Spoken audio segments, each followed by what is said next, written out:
Can you build your entire new course using AI? We're going to find out today with our special guest, Alessio Pieroni, and I'm so excited to have him here on today's episode of the Artificial Intelligence Podcast. Today's episode is brought to you by Namecheap. There is no better option when it comes to buying your domain names. I've been a customer for more than a decade, and it's been a dream experience. Secure your new business name today at servenomaster.com, Namecheap. Are you tired of dealing with your boss? Do you feel underpaid and underappreciated? If you want to make it online, fire your boss, and start living your retirement dreams now, then you come to the right place. Welcome to the Artificial Intelligence Podcast Show, where you will learn how to use artificial intelligence to open new revenue streams and make money while you sleep. Presented live from a tropical island in the South Pacific by best-selling author Jonathan Green. Now, here's your host.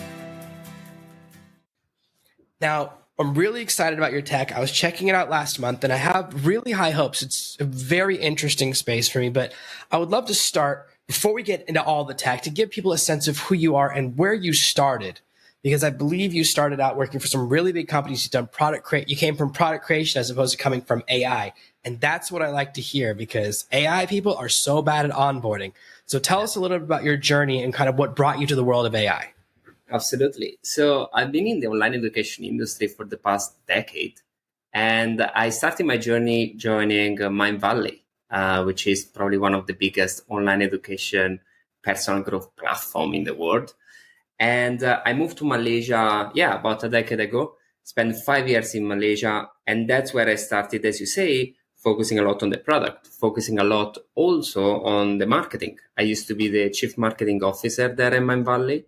And a huge part of what I was doing was building funnels, building marketing, building social media marketing, building all different things that we did to scale the company. Like when I was chief marketing officer there, we scaled the company from $25 to $75 million a year. I think we had about 13 million followers on social media, and we had probably hundreds of thousands of students every single year on our platform. So that was definitely one of the most amazing experience I've ever done. And it was exciting to learn online education directly there, working with some of the biggest minds in the world. And then in 2020, I left Mindvalley to start my own agency, which is named Scale for Impact. And right now in the agency, we work with some of the biggest names in the industry. So we do marketing, advertising, we do funnels for people like Tony Robbins. We work with Jordan Peterson in the past. We work with Marissa Peer, Ben Greenfield, Mindvalley, Founder.com, and many, many, many more. So for the last 10 years, I've had the opportunity to be part of so many $1 million launches, to launch a lot of them, to create incredible things. And obviously when AI came along, my major point was, what can I do exactly with this AI to help my work? And frankly, for the first couple of months, I was just like, I don't think that this is good. I don't think that AI is going to solve or help anything. But when I started getting a bit deeper into that, into prompting, into working in a whole different way, I understood the power that AI has. And especially I remember one weekend, I think it was last January, I set myself out a little challenge, which was like, can I replicate one funnel that we just created with our top talent in my agency? Can I replicate all of these just with AI? And I spent the entire weekend prompting, figuring out different things, till when I figured out, I actually can do something that's pretty much 60, 70% there. And from there, it started this challenge that it then started to work in a much deeper way, which is where we decided to then create our own software to automate a lot of the things that we are doing in the agency. And then this went to a whole different level, and that's what today is onlinecourses.ai. Now, it's a very interesting journey. I've been testing a lot of software. A big part of what I do is I test 10 to 20 tools every week. I shoot tons of review videos because I'm constantly looking for tools that are actually helpful, because so many tools out there, they're just reskins of ChatGPT, or they're not really using an AI, or they're very limited, or they're not actually useful. And the biggest challenge, which you mentioned, which is really good, is that most AIs have terrible onboarding. ChatGPT, terrible. Perplexity, terrible. Claude, terrible. They all just have a blank page, which is literally the worst onboarding I've ever seen, which is exactly why people just like you come in and you go, wow, this doesn't work at all, because there's no manual, there's no instructions, there's no explanation of what prompting means, there's no anything. And they all do it, right? They all are like in a race to say, let's make it as technical as possible. So my very first operating system was DOS in the 1980s, which was just a text prompt, right? And I feel like we've gone back to that. Yes. We've actually reverted all the way back to pre-Windows, right? Windows was a revelation because it was like, what if I could click on stuff with the mouse instead of having to remember CD for change directory and RD for reverse directory, all these things, and ... for go back one directory. So we had to learn all this little coding language. And so I've been realizing lately that there's a really steep learning curve with AIs. Yeah. So having been through that yourself, how do you kind of solve that for people that kind of come into your world? Because that's the first hurdle. 100%. So let's say this, that the number one idea that I had with online courses.ai was to create the one-stop shop for course creators. So if I'm a course creator, most likely I'm an expert in something. Maybe I'm an expert in therapy. Maybe I'm an expert in cooking. Maybe I'm an expert. Definitely I'm not an expert in marketing, in course creation, in social media, in copywriting, and any of these, right? So we try to create an experience that would allow any expert to actually be able to create something without any major prompting. So the entire idea is pretty simple. And I'll tell you also a bit the story of how I created this. I actually took what exactly is our onboarding inside our agency, where we actually guide our clients from their idea to actually making things happen. And I sort of created the same thing with AI. So the entire idea is, in the beginning, we want obviously to get to know a lot more about the product, want to get to know about the author, want to get to know about their style. So the way in which they write, the way in which the type of customer that they target and everything. So the entire onboarding goes exactly in this way. It's a series of questions that for all the different output that you want to create will guide you exactly through that journey. And the incredible things that I believe that why what online courses.ai creates is superior from everything else is that the key is about figuring out very deeply what's the customer that you're talking to and who are you in terms of your own style. And once you're able to get these two things together and apply it in all the different things you're creating, from your social media to your course, to your funnel, your webinar, your challenge, or whatever you're creating, this is a real game changer.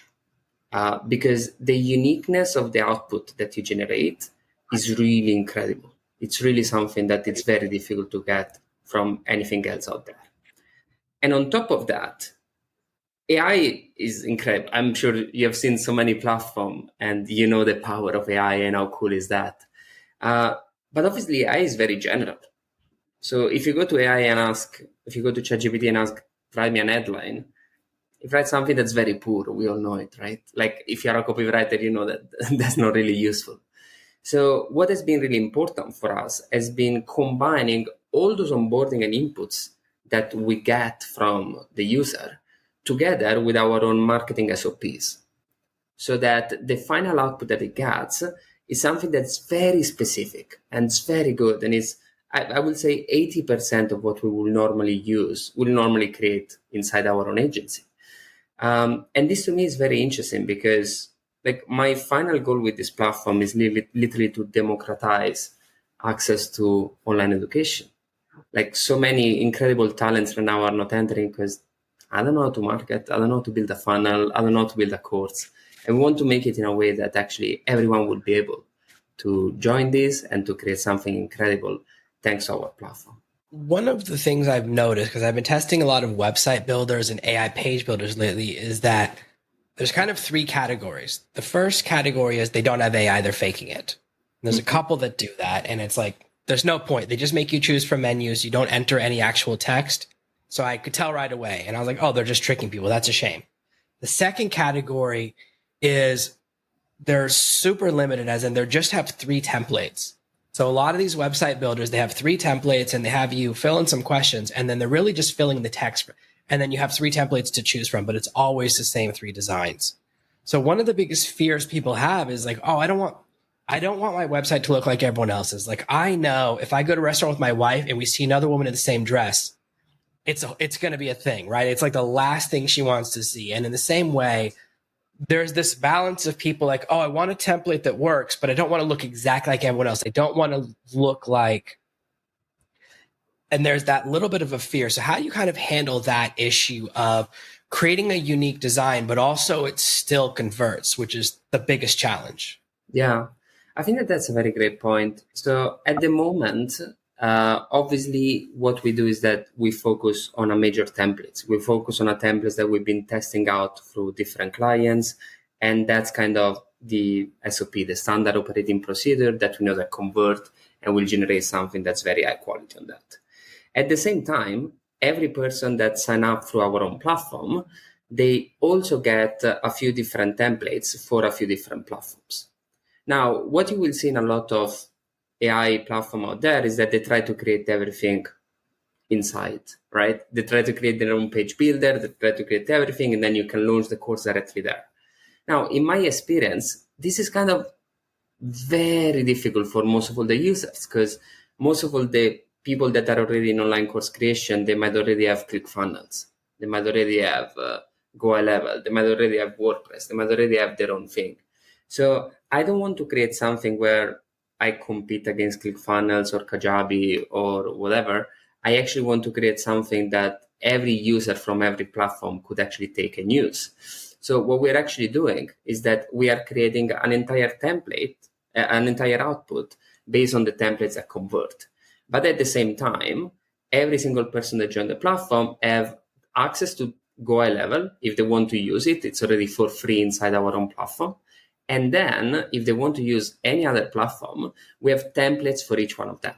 So use ClickFunnels, no problem. You can take these templates, apply the same outputs that you just created, go and create it in your own thing. So we focus a lot more on delivering something that's flexible, because that's what we observe in the industry, how users actually work, rather than create something on our own and forcing people to move platform. Because we know that it's one of the most difficult things a course creator wants. Like the first thing that every course creator asks me is like, oh my God, do I have to migrate from ClickFunnels to here? Absolutely not. Like we want to make sure that you can use the tool that you already love, but just take them to the next level thanks to AI. Yeah, that is definitely one of the questions on my list, because I've been through some migrations and it's always a nightmare. Something always gets lost every time I'm migrating a shopping cart. So I've tested and had a really good experience with a competitor who's much smaller in scope and what they're offering, which is, and it's very simple. Here's what they do. You upload a video and they turn it into written lessons with quizzes, and really was impressed. But the maximum size of a course, and this is the limitation, they're so good for a mini course. It's like the best mini course tool I've ever seen. However, if I have the maximum video size for a big course, they call it big course, small course, is a 2-hour video. Now, a lot of my courses go way beyond that, right? I tend to shoot courses where there are multiple shorter videos. And the other hurdle I had was like, oh, the quiz is awesome, but it's just inside their platform. So you're kind of locked in, which is a trade-off because it works really well, because quiz is obviously a complicated functionality, right? I totally get that. I was like, oh, I just wish I could embed the quiz in my tool. Then I wouldn't mind. And I know they're a little earlier on than what you're doing, but I would love to know, what's your approach for the actual the course creation part? Because that's what people really want to get to first. Because that's where, and this is something I've dealt with a lot, is a lot of people think, oh, the hard part is writing the book. I'm like, no, it's everything after you write the book. But a lot of people think I have to make the course first and then do marketing, even though I know that's backwards, but that's how everyone thinks. So tell me the process with your system for actually creating a course. What do I provide? And then it goes into the course. Like for someone like me, who I record a bunch of videos in advance, the hard part for me is actually then I have to create the description of the lesson. I have to create a worksheet for each lesson, creating the quizzes. Those are the 3 hurdles for me. I know that's unique to me, but tell me kind of what your approach is for the course creation part, because the marketing already sounds awesome. Fantastic. So let's imagine that you already done the onboarding side of the platform, so you already inputted your own data, you already input how you write and everything, so that we have already the style.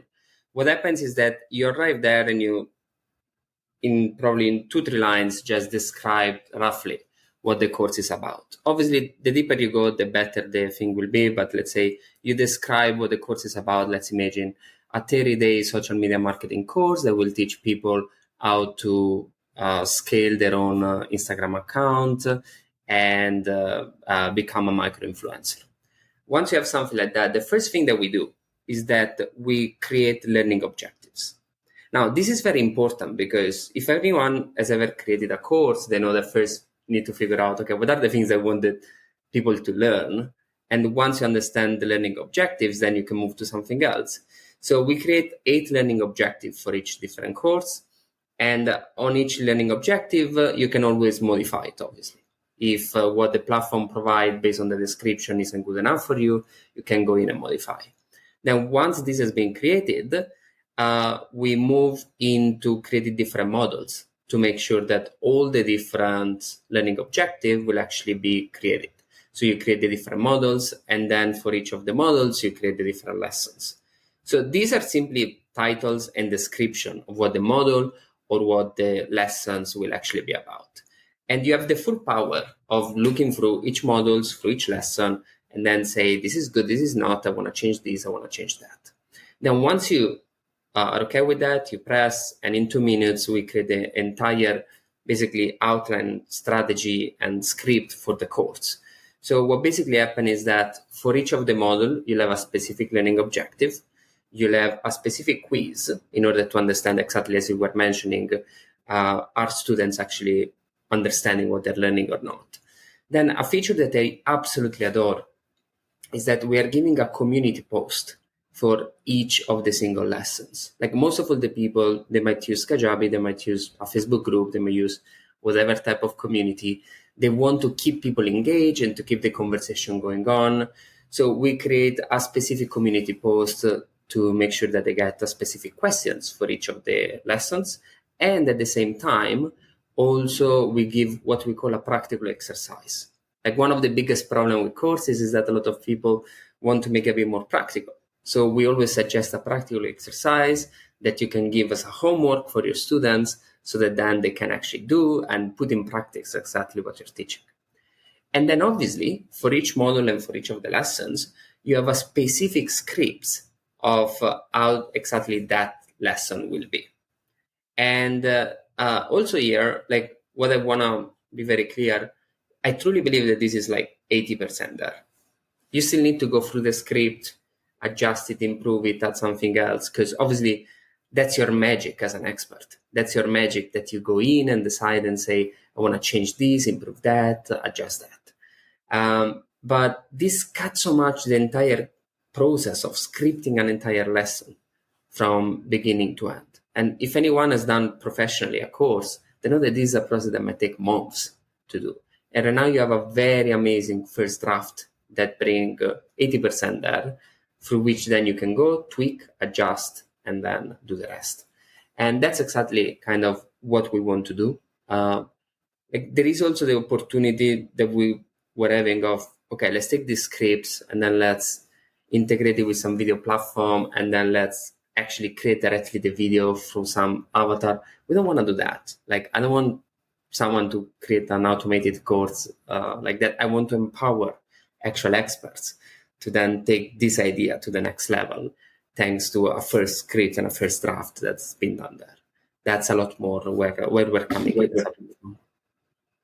Okay, so it sounds like the process, if I understand it right, is actually creating the plan for the course, creating the text, and then you go and make the videos after working with your software, which is the exact opposite direction of the other tool. So it's really cool. You're doing something completely different.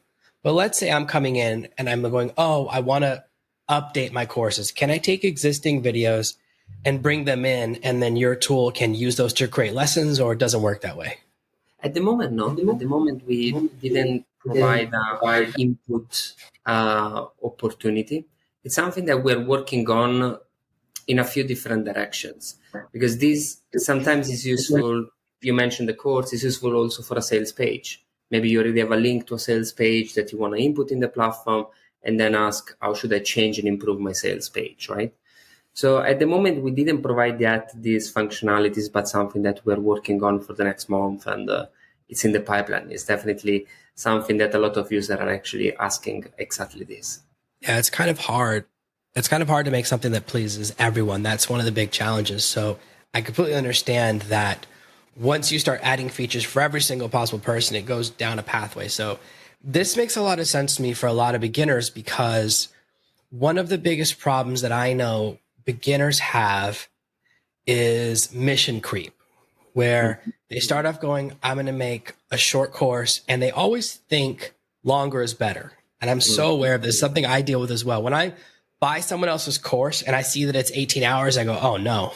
Yeah, absolutely. I always want, as a customer, I always want shorter. And as a creator, I always want to make longer. And it's really hard to find that balance. So coming from a structure, especially for a beginning course creator, it makes sense to me. So it sounds like the target audience is people that have an expertise, but have really no course creation experience, or very limited. It's really one of their bigger weaknesses.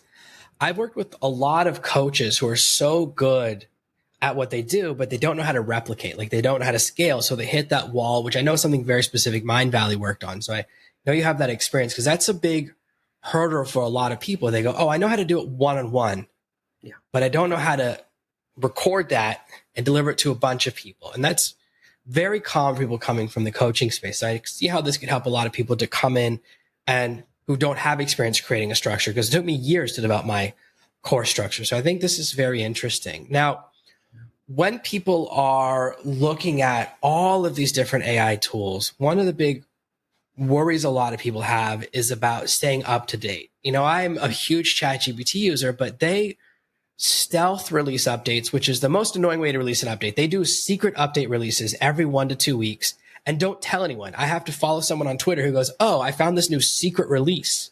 Yeah. And here's the secret link to tell them to activate it on your account. I'm like, why would you do that? It's so stressful. So a lot of people, one of the more common worries, the first one is overwhelm. And it sounds like you have a process for dealing with that, which we've talked about. But the second worry is, what if I get a step behind? Like, one of the things I'm dealing with right now, a lot of the tools that I loved using last year as part of my workflow don't have any AI functionality. So they've been replaced by newer tools. So I'm having to transition my entire workflow. Like, what happens after we record this episode is nothing like what happened last year after I recorded podcast episodes. I don't use any of the same tools, any of the same process, any of the same anything, because it's all completely changed. So how do you kind of handle that constantly needing updates, functionalities change, APIs change? That's one of the things I worry about. Is like, I have built some tools on top of the ChatGPT API, but when they up and downgrade the tool, when they change, and they change the updates, and sometimes they make it stronger and sometimes they nerf it down, and then they release a new edition, that can really mess up my outputs. So I know you're building on top of other API tools and, of course, larger engines, LLMs. How do you deal with that challenge as someone who's kind of entered this world, which honestly, I think it's one of the toughest decisions to make this year. I always tell everyone, I tell every company, if someone approaches you and suggests custom AI software this year, don't do it. Because by the time you're finished, whatever you built at the beginning will no longer be relevant. So that's really, I think, very brave of you. Like, I would be very nervous about what you're doing, simply because there's updates coming out every single day, and something works today, then stops working, then works again. How do you kind of deal with that as someone who's made this decision to go from marketing into software? Absolutely. So here is the thing: is we've seen this a lot. We've seen part of our platform working very well, and then the week after receiving some customer telling us, oh, this isn't working as expected. We go in and it's not. So we need to rebuild a lot of the things behind. And as how we created the system right now, it is definitely a bit of a closed system. This is what, as I was saying before, a one-stop shop. So definitely a huge part of what we are doing is creating a community around the software in order to understand also as fast as possible if and when something has been changed and not work exactly as ideal, and then rework on the back and then adjust everything to make sure that this will work better.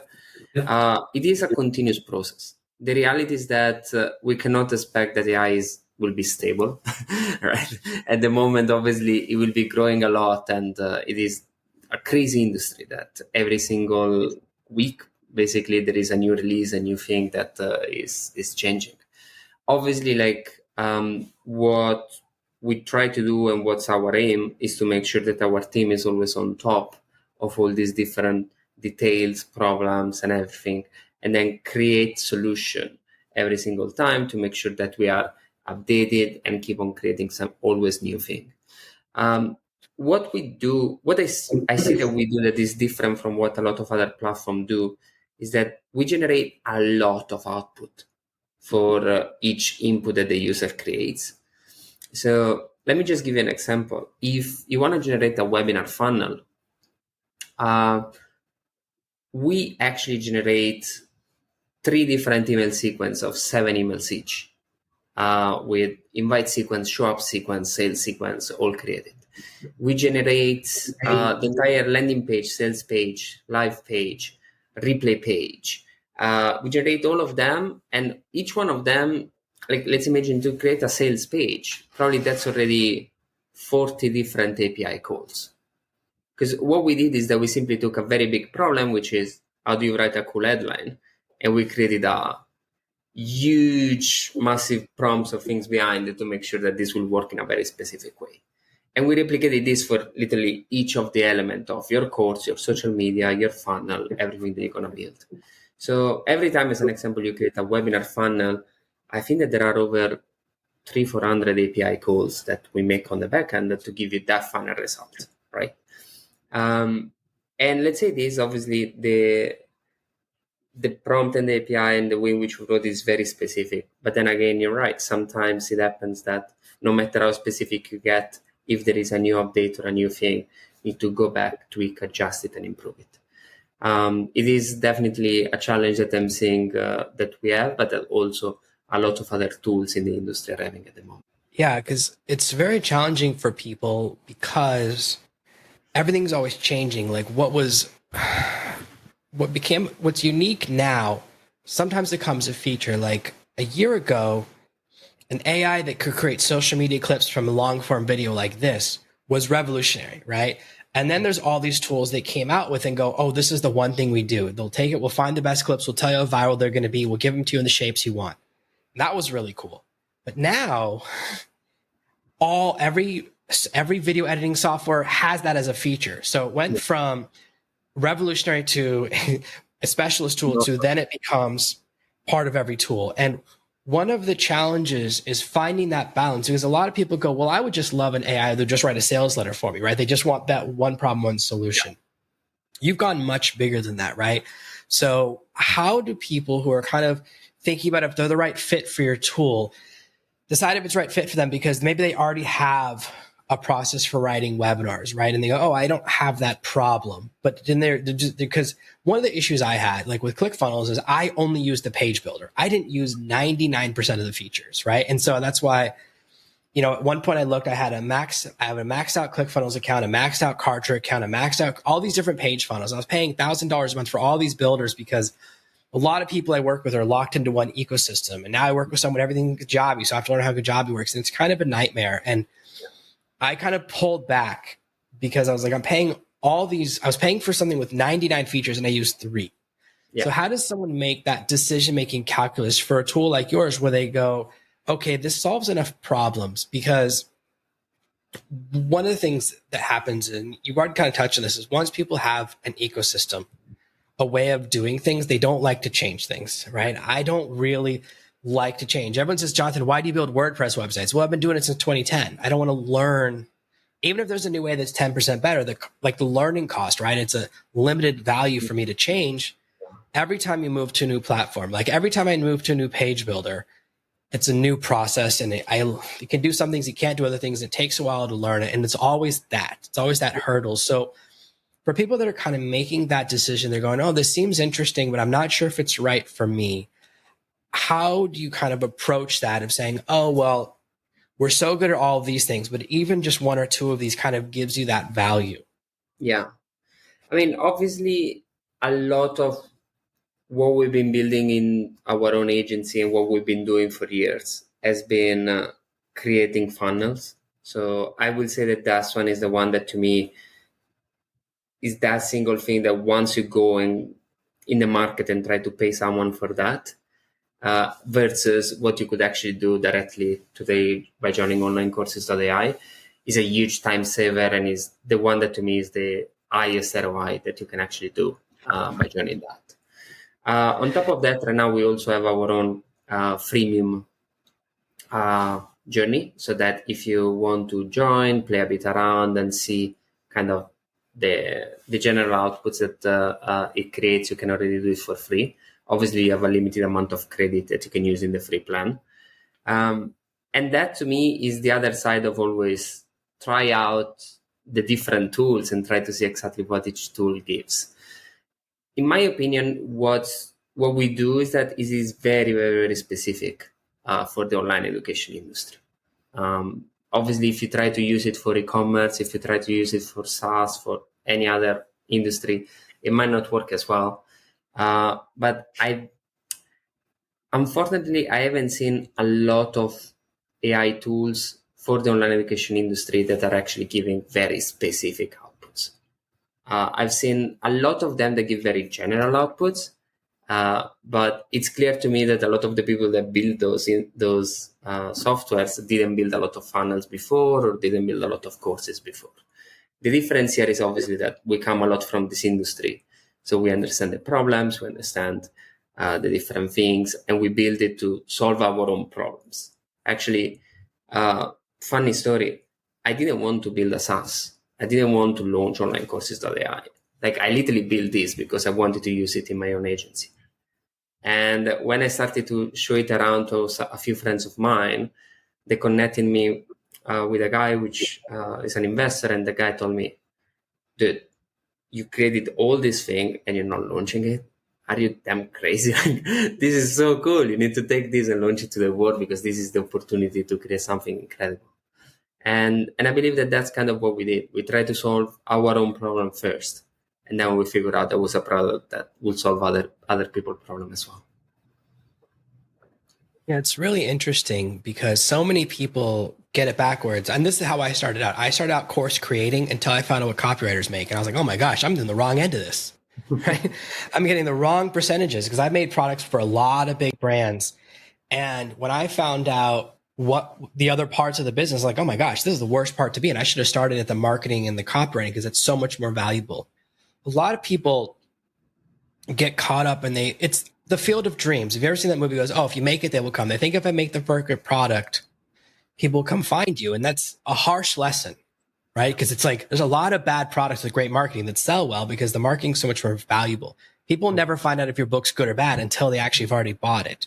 Yeah. So this is an important lesson. And one of the things that's interesting is, like, for me, writing the web, I'm good at writing a webinar. I can write a sales webinar. It's all the other stuff, writing the emails before it and after it. That stuff is actually so much more annoying for me because it's a little bit more meticulous. It's a little more methodical. And it's the same thing after. I don't find writing a book hard. I find writing the description to go on Amazon and the other bookstores. That's more annoying for me. All the other smaller pieces. And so it's very interesting that you've kept that as part of your process, because a lot of tools out there have this approach of they solve the main thing, but there's still the other accessories, right? Which is that exactly. I was working on a webinar today, a couple of hours ago, and then it was like, well, I have to write 7 emails to invite people, then I have to write the replay emails, then I have to write the attendee emails and the non-attendee emails. And then there's did they show for 25%? Did they click the link? All these different tags. And I'm like, oh my gosh, there's like 50 emails to make the perfect funnel, but it's also kind of annoying, right? But there is a payoff, but it's those smaller parts.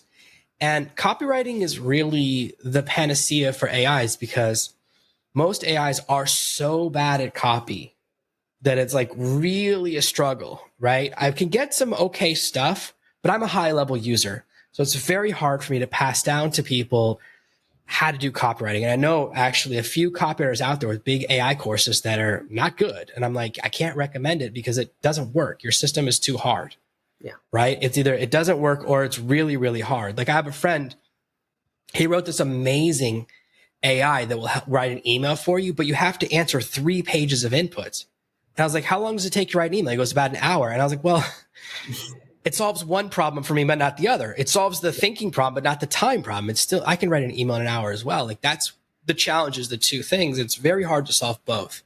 Now, the reason I had you on, and people know this who follow the show, is I don't have a lot of founders on because I don't like the technical side of AI. I like the practical side. I really only care about usefulness. This is why I don't talk about video AI, because I've never seen one that didn't make me sick to my stomach. I get dizzy very easily. It's very shaky. And so I'm really very excited by kind of your practical approach. And that's why it took a couple of weeks to get us together, but I wanted to have you on the show. And I'm really excited you came. I know people are going to be very interested in this tool because I do not recommend a lot of AI tools. It's less than 20 and the list usually gets shorter, not longer. So for people that want to check out your software, where's the best place for them to take a look and kind of see? I know we have a special deal for people that are listening to this episode to kind of let them check out a little bit more as just a way of saying thank them for being a part of our audience. So where can people check everything out? Absolutely. They can go to onlinecourses.ai/serve-no-master. And that will give the special link that we created for this episode and with a special discount for the community. Yeah. Guys, that's very exciting. You can know that there's going to be a follow-up because I've been testing the platform a little bit. And when I'm ready to launch my full review, I'll also drop that on all my social channels because that's always important to me. But what I've seen so far, I've been very impressed by the methodical process for the output because as you guys know, so many AIs just give you a really rough onboarding experience. Yeah, they can do anything, but only if you find the hidden instructions. I like tools that don't make you do that are user-friendly. It can actually help you grow your business. So as we're finding our path with AI, I think you're really going to like this. Again, that's at onlinecourses.ai/serve-no-master, which you guys know is my brand and my passion. I want to thank you guys for listening to another episode of the Artificial Intelligence Podcast. And thank you so much for being here today, Alessio. Thank you so much for having me. Thank you for listening to this week's episode of the Artificial Intelligence Podcast. Make sure to subscribe so you never miss another episode. We'll be back next Monday with more tips and tactics on how to leverage AI to escape that rat race. Head over to artificialintelligencepod.com now to see past episodes, leave a review, and check out all of our socials.